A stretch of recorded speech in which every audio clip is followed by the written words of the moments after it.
I want to welcome Mr. Angelo Geter to my show. Man, I want to thank you so much for allowing me to come here to interview you. And actually, you're the Poet Laureate for the city of Rock Hill. Yes, sir. Yes, I am. Thanks for having me, man. Yeah. Appreciate it. Thank you so much. Yeah. Can you tell my listeners a little bit about yourself and where you're from? Yeah, for sure. So majority of my life, I've lived in South Carolina, born and raised in Columbia, lived there for a while. And then I've kind of moved around a little bit. I was in Sumter, South Carolina at one point, Moncks Corner, Thomasville and Salisbury, North Carolina. And then, a lot of moving. And then in college, before college, I went to Winthrop University and, did things there. I was a political science major. Didn't end up doing anything with that. Yeah. But I've just stayed in the area, ever since then. Right. So. And you being the Poet Laureate for the city of Rock Hill, the reason I want to interview is because I've watched you over the last couple of years. Yes. You're a motivational speaker. Yes, you do poetry. You do a lot of stuff, and there's several videos out there with you. Mm-hmm. And I'm wanting to pick your brain about success because I know that you have a lot to share with people that will actually help people that will maybe want to follow in your footsteps. Right. Or maybe do something that they always wanted to do, and your words will probably, not probably, but they will encourage them. So can you tell us how you got started in poetry? Yeah, absolutely. So it started in the 6th grade. I had a teacher that did a unit one time just talking about poetry, introducing what it was. And she told us just the assignment was very simple. Write down what you feel. And I just remember at that age feeling like, at this point, my voice mattered. What I had to say made a difference. As a kid, a lot of times adults are telling you what to do, teachers and principals and church members and, aunties, uncles.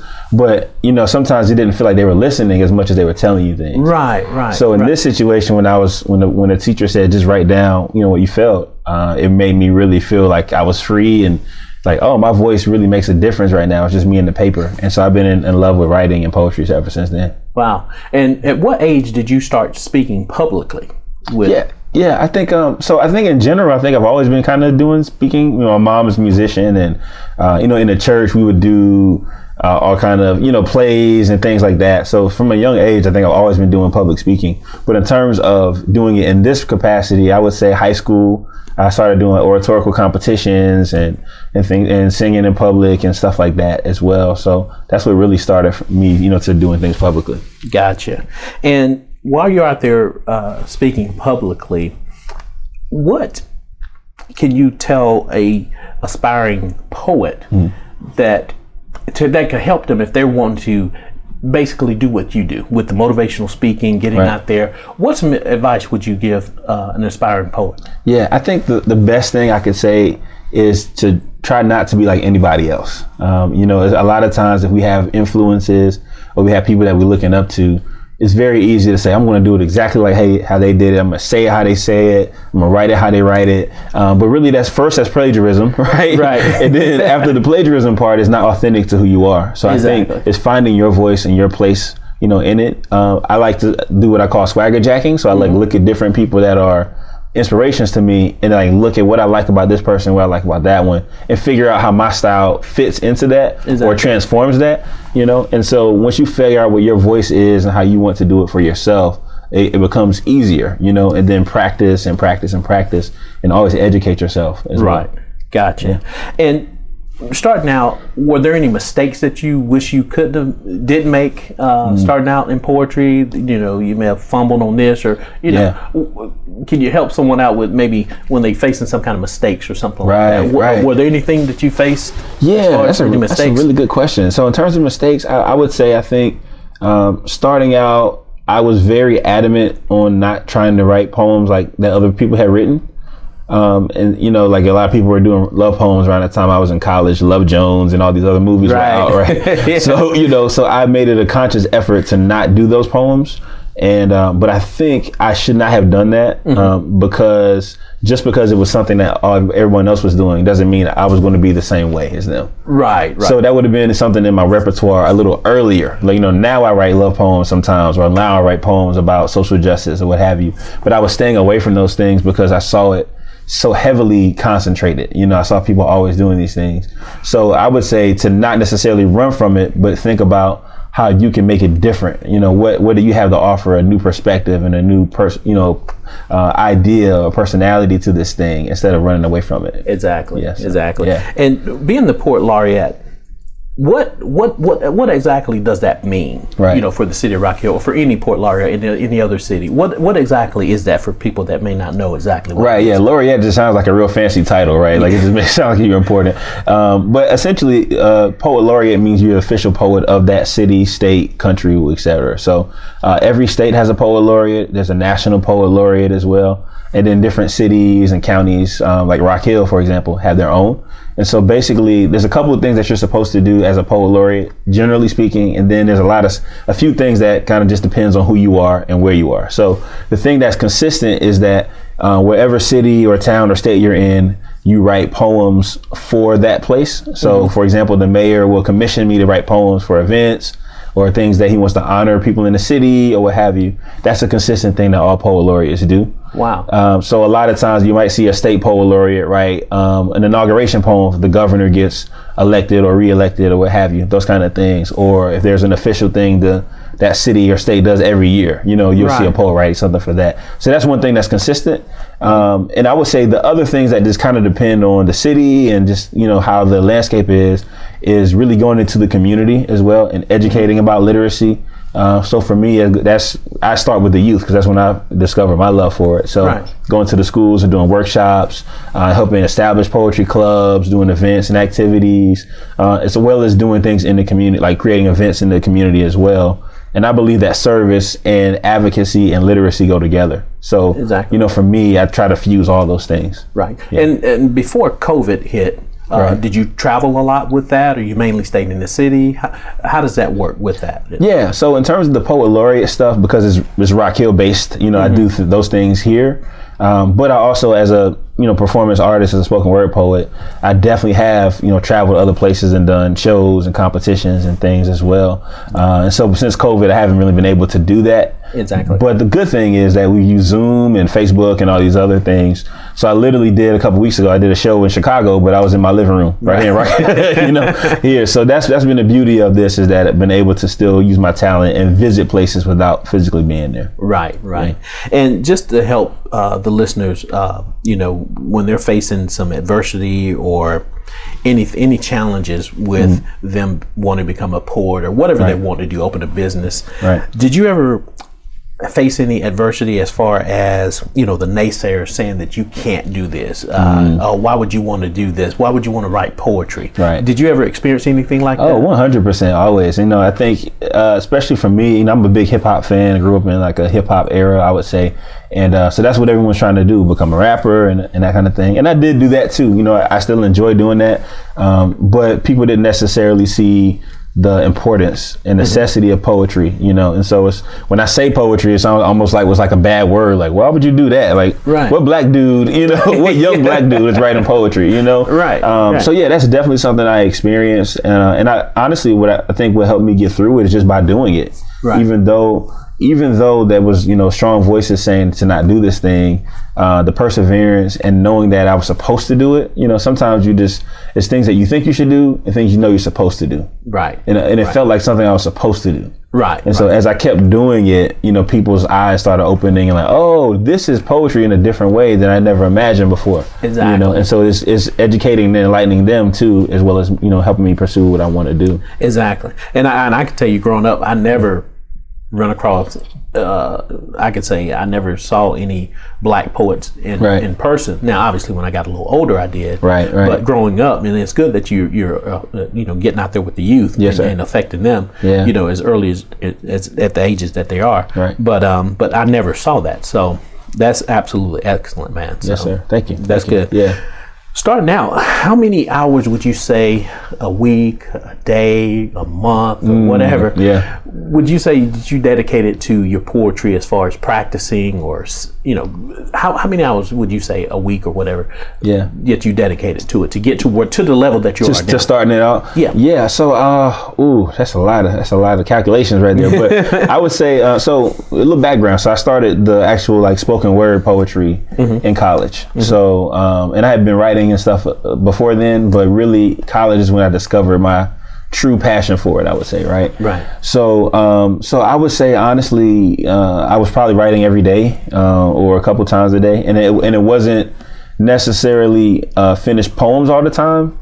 Sometimes it's just fragments of poems. I think I still have some fragments of poems laying around somewhere, but just getting in the practice of writing consistently, so I don't know if I can put hours to it, but again, every day I was trying to practice, to doing that.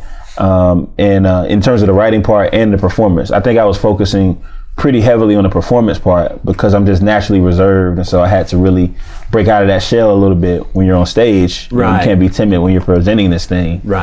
So that's something I definitely have put a lot of effort into and still do. So you have a wide repertoire of things that you can pull from at any time over the years. Yes, sir. You just kind of roll with it. Yeah, I can. Some things aren't in my head as much as they used to be, But for the most part, I have a lot of my my performance poetry pieces there memorized, and so I put in a lot of time and effort to memorize those. It's not something that happens very quickly or very easily. So in the beginning, I definitely had to work pretty consistent at figuring out my process for memorizing stuff. So that would take a couple of hours sometimes, just memorizing the poem and figuring out how to present it. Exactly. Yeah. And I know that could be a little, making your brain work a little bit. I did music for a while, and we had to memorize a lot of pieces. That's a lot to be working on your brain. For sure. So I totally get what you're saying.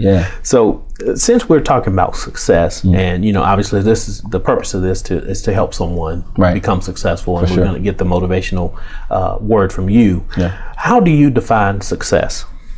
So to me, success depends on what you personally want to accomplish, how you feel about the thing that you want to do or the things you want to do, and not being dictated by what society or what other factors are telling you, right? So for example, for me, success could be winning a poetry competition, or winning 5 of those a year, but for me, that's what I feel like I need to feel validated or to feel, good about whatever this thing is that I'm doing, Exactly. So I think success is about what you feel that's going to make you feel better about whatever this is you're doing, whether you're a fry cook, whether you're a musician, whether you're a trash pickup person, you know what I mean? Like whatever your personal goals and feelings are, that thing, and if you achieve and hit those things, or at least get to like certain milestones, to me, that's success. It doesn't have to be a lot of money or and that's what I was going to bring up. A lot of people want to tie money to success, and it took me a long time to learn that, obviously growing up. Me too. But I thought that success, you had to be a millionaire or something, but that's not what it is.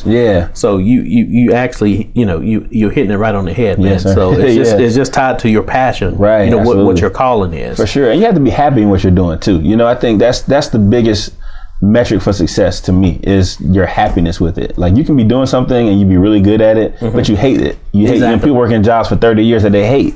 Right? So it's like, are you really successful because you're doing something well, but you don't love it at all? So you're just doing it just because. So, yeah, you got to be happy. Exactly. Yes, sir. Now, do you believe that there's some sort of pattern or formula to becoming successful?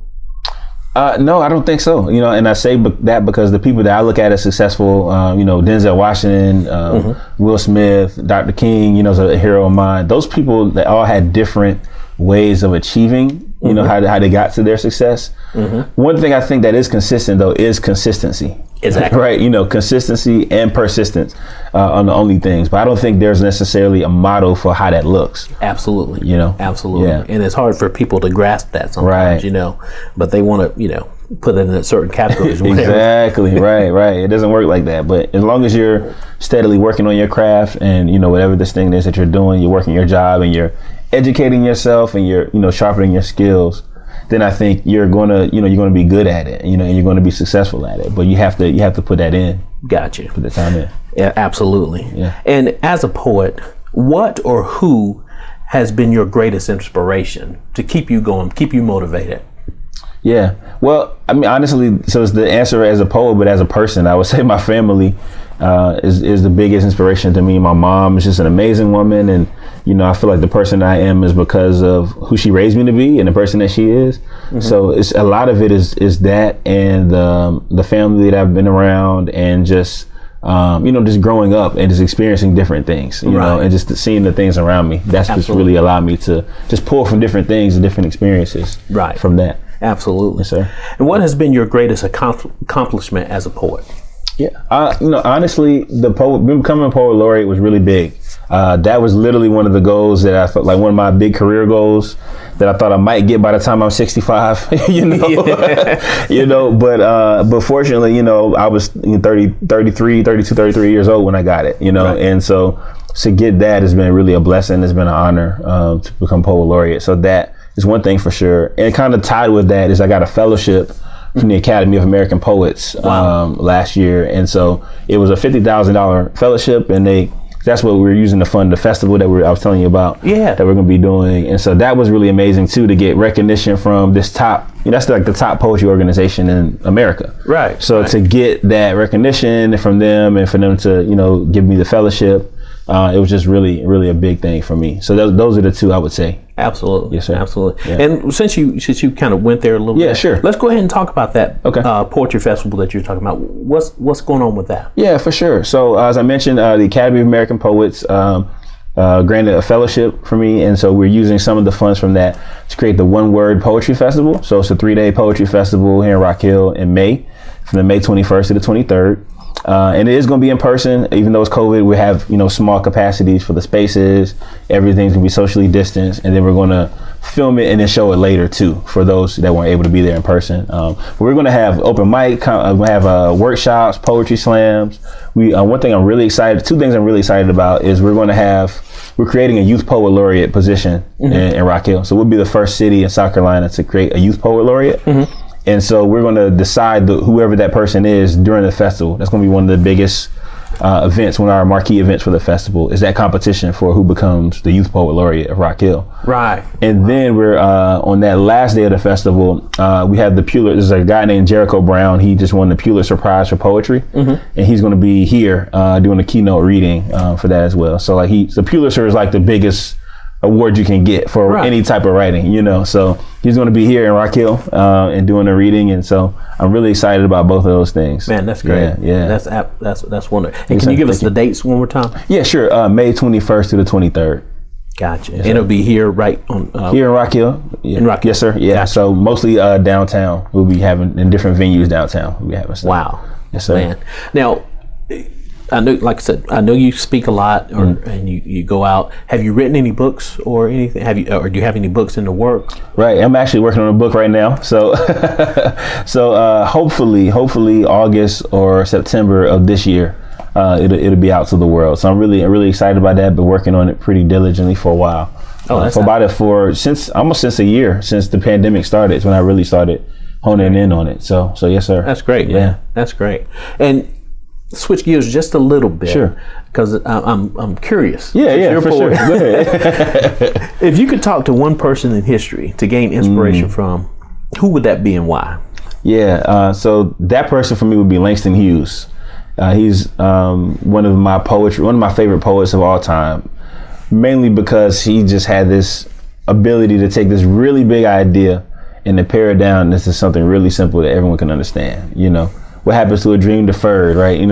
Does it crust over like a syrupy sweet? Does it fester like a sore and then run? These are like very simple ways of saying like what happens to when somebody loses their dreams. But he put it in such an eloquent way that it still sits with people, right. Like poems and plays are written off of that, right? Yeah. So all that to say, if I was able to sit down with him, I would definitely love to see how he was able to do that. Like what experiences in his life that he had, beyond what I just can do for my own research, but like, what did you see when you sat with your grandma on the porch or whatever to make you be able to tell a story in the way that you told these stories? Absolutely. And did you know that you were going to have the impact that you have had? Yeah. I would love to have that conversation with him. You can imagine what that. Yeah, for sure. That would be quite amazing. Seriously. Yeah. Wow. Yes, sir. With all the successes you've had, want to talk about sacrifice. I know me being in law enforcement, or me being doing my YouTube channel, right, or doing some speaking engagements, or doing whatever I do outside of my full-time job. Right. There's some sacrifices I have to make. Whether spending time with my daughter, going out with my friends or old frat brothers from college or something. Right. What sacrifices have you had to make to become successful as a poet? Yeah, that's a really good question. So I definitely would agree with you in terms of time. Like I've had to sacrifice a lot of time in terms of not spending time with people and just spending time with developing in my art and my craft, whether that be going through workshops, whether that be doing, writing retreats or competitions and things like that. So there's been many a time where literally my friends are, doing something over here and having fun. Like, man, I got to go to this competition in Atlanta. I can't do that, unfortunately, So that's what I would say. I think time and being able to spend time with people has been the biggest sacrifice. Because in order to be great at something, you have to put time into that too. So unfortunately, sometimes if diverting time from someone else or from something else has to go to this thing. Absolutely. So that's what I would say has been for me. Absolutely. Yeah. And going along with sacrifices, we all, like when I used to perform music. Right. Now, every now and then I would get nervous, before you perform. Right. But over time I was able to, get over that. Right. And now sometimes I will still have the nerves or whatever. Right.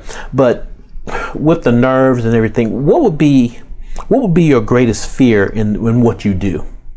And how do you manage that fear?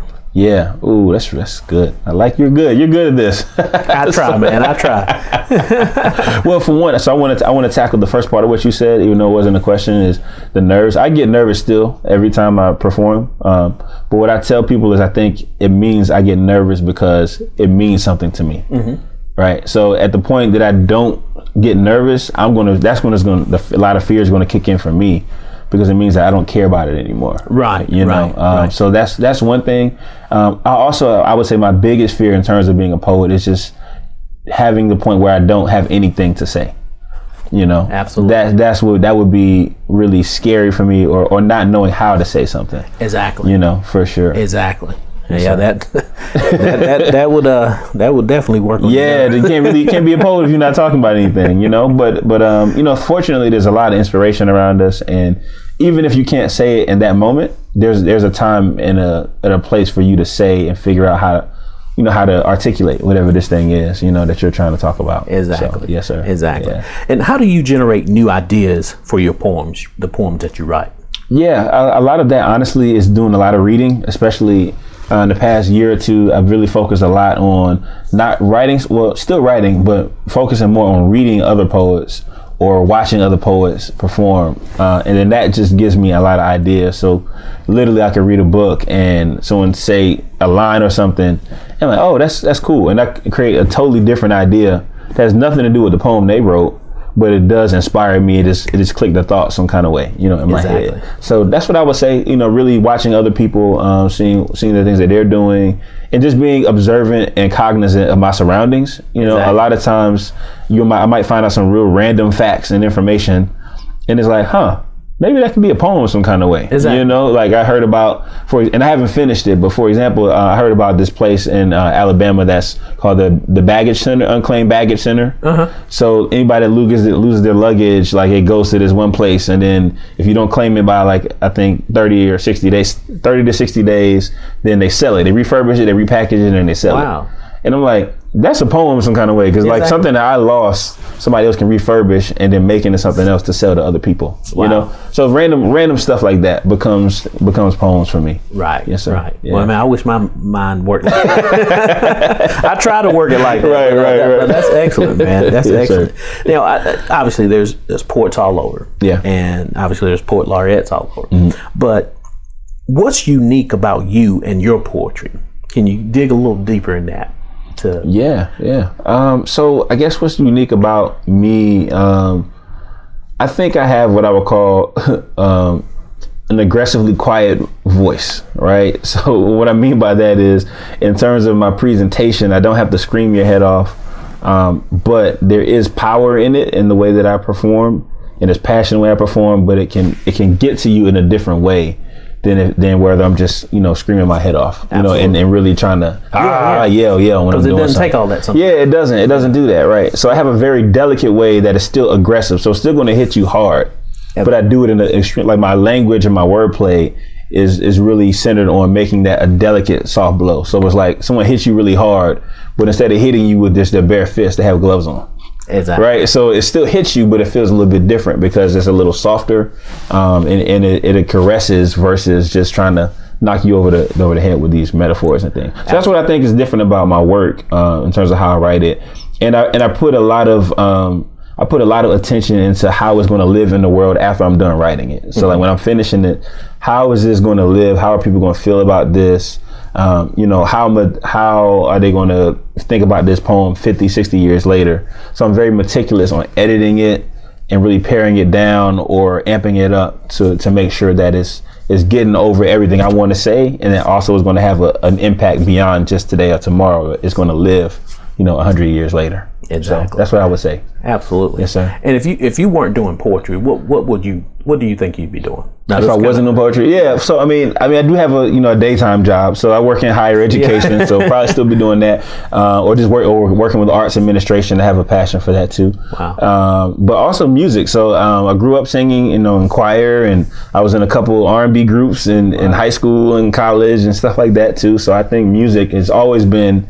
If poetry is one, then music is 1B. They've always been right there together. So performing would be the other thing. Yes, and as a poet laureate, is there a certain time frame that you do that? Or are you a poet laureate forever until you decide to quit? Or how does that process work with that? Right, yeah. So for Rock Hills, the way we do it here is you have a 2-year term. Okay. And then it's eligible for 2 additional 1-year terms. So you can be poet laureate here for a total of 4 years. Okay. My situation is a little bit different. It's going to end up being a little bit more than 4 years. So there was an original poet laureate that resigned, and then so I'm finishing out her term technically now, and then I'll have another term after that. So I'll have about 4.5, almost 5 years by the time it's all. If we all agree for me to stay on. Absolutely. At the end of my whole term here. So absolutely. Yes, sir. Absolutely. Yeah. Well, listen, man, I really want to thank you for allowing me to come here to interview you. You've given a lot of great information, a lot of motivational information, a lot of stuff about success, how you've gotten to where you are. Yes, and I know for a fact it's going to help someone, man. So I really want to thank you so much for allowing me to come here and interview you. Yes, sir. But thank you. Before we leave, I want to, get the listeners to know, how do they reach you for bookings? Right. What's the process on that? How do people reach you for bookings? Right. Yeah, for sure. So you can go. I do have a website. It's angelogeter.com. ANGELOGETER.com. You can also follow me on all social media platforms, Facebook, Instagram, Twitter. I don't do a lot of TikToks. I don't do dances and all that kind of stuff. But you can find me on there. I have 2 different pages. So my personal page is Eyeambic. It's EYEAMBIC. EYEAMBIC. And then I have a Poet Laureate page that's at Rock Hill Poet on all those platforms as well. So if you want to know what's going on with me, whether it's just my stuff or it's also Poet Laureate stuff, you have 2 different social media platforms to check out. Oh, excellent, man. Yes, excellent. Sir. Again, man, thank you so much for allowing me to do this. No problem. Thank you for asking me. I really appreciate that. Yes, sir.